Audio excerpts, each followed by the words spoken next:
Dubai. RTA issues car safety guidelines as temperatures near 50 degrees C. With temperatures nearly hitting the 50 degrees C mark, Dubai's Transport Authority on Wednesday urged drivers to ensure their vehicles are regularly inspected. Proper vehicle maintenance could help reduce the risk of sudden mechanical failures and prevent traffic accidents, the Roads and Transport Authority, RTA, said.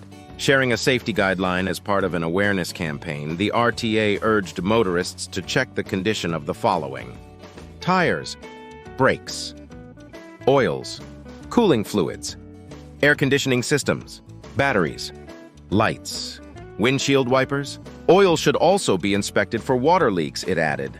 While annual vehicle inspections are required when renewing licenses, drivers are still responsible for regular inspections throughout the year, the authority said. We are promoting these messages during summer through social media and at our partners' customer service centers, including driving institutes, car dealerships, malls, and others, said Bader Al-Siri, Executive Director of Traffic at the RTA's Traffic and Roads Agency.